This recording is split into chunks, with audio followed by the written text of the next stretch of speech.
মানুষের অন্তরের দ্বারাও গুনাহ করে, এটাই বড় গুনাহ। অন্তরের দ্বারা যে মানুষে গুনাহ করে এটাই আসল গুনাহ। হাত পা নাক মুখ কান চোখের দ্বারা অন্তরের গুনাহ বাস্তবায়ন হয়। মূলত মানুষ গুনাহ করে অন্তরের দ্বারা। অন্তরের দ্বারা কিভাবে গুনাহ করে? মসজিদে আজান হইল, মুয়াজ্জিন হাইয়া আলাস সালাহ বলে ডাক দিল আল্লাহর পক্ষ থেকে। আমি মনে মনে সিদ্ধান্ত নিলাম আমি নামাজ পড়ব না। মুয়াজ্জিন যতবারই আজান দেখ, ই আজানে আমার কোনো উপকার হবে না, নামাজে আমি যাব না। সিদ্ধান্ত নিলাম কিসের দ্বারা? মনের দ্বারা। আসল গুনাহ কিসের দ্বারা হয়? মনের দ্বারা হয়। মনে মনে সিদ্ধান্ত নিল চুরি করবে, সুযোগ পাইল না চুরি করার, এই জন্য করতে পারল না, গুনাহ হয়ে গেছে, গুনাহ হয়ে গেছে। মনে মনে সিদ্ধান্ত নিল গান বাজনা শুনবে, যেখানে গান বাজনা হয় সেখানে যাইতে পারল না, সুযোগ পাইল না, গান বাজনা শোনার গুনাহ হয়ে গেছে। মনে মনে সিদ্ধান্ত নিল মদ খাইবে, কিন্তু মদ কেনার পয়সা জোগাড় করতে পারল না, খাইতে পারল না, মদ খাওয়ার গুনাহ হয়ে গেছে। মনে মনে সিদ্ধান্ত নিল সুদ খাইবে, কিন্তু কাস্টমার পাইল না সুদ খাওয়ার, খাইতে পারল না, সুদ খাওয়ার গুনাহ লেখা হয়ে গেছে। উদাহরণগুলি বুঝে থাকলে বলুন, আসল গুনাহ কোন অন্তরের কোন অঙ্গের দ্বারা হয়? আসল গুনাহ অন্তরের দ্বারা। গুড় আছে আপনাদের বাজারে, এক মন গুড় যদি একটা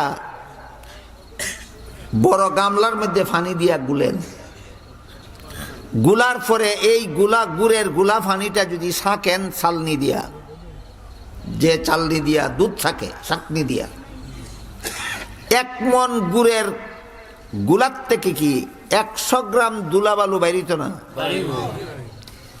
কিন্তু পরিমাণ খুব কম।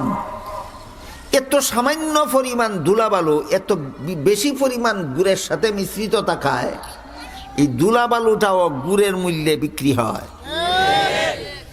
ঠিক তেমনি ভাবে যারা ঠিক মতো ইবাদত বন্দেগী করে, এরার ইবাদত বন্দেগীটা হলো 1 মন গুড়ের মতো, আর ফাঁকে ফুঁকে 1-2টা গুনাহ খাতা হইয়া যায়, এটা হলো 100 গ্রাম ধুলাবালুর মতো।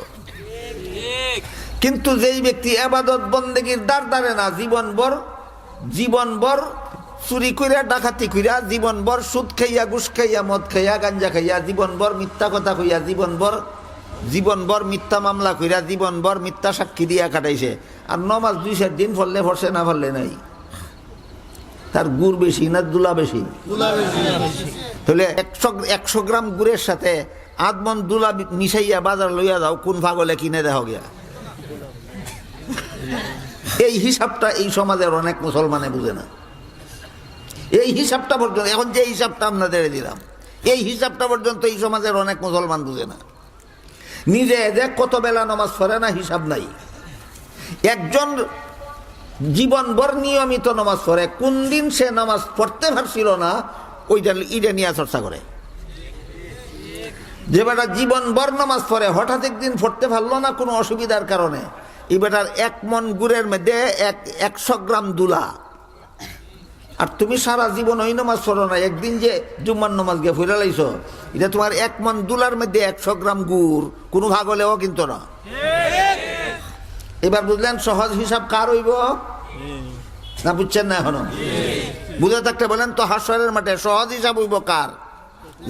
যার মুঠেও গুনাহ নাই, মুঠেও গুনাহ নাই, না কিছু আছে কিন্তু গুনার পরিমাণটা একেবারে কম, আর নেক আমলে জিন্দেগি গড়া।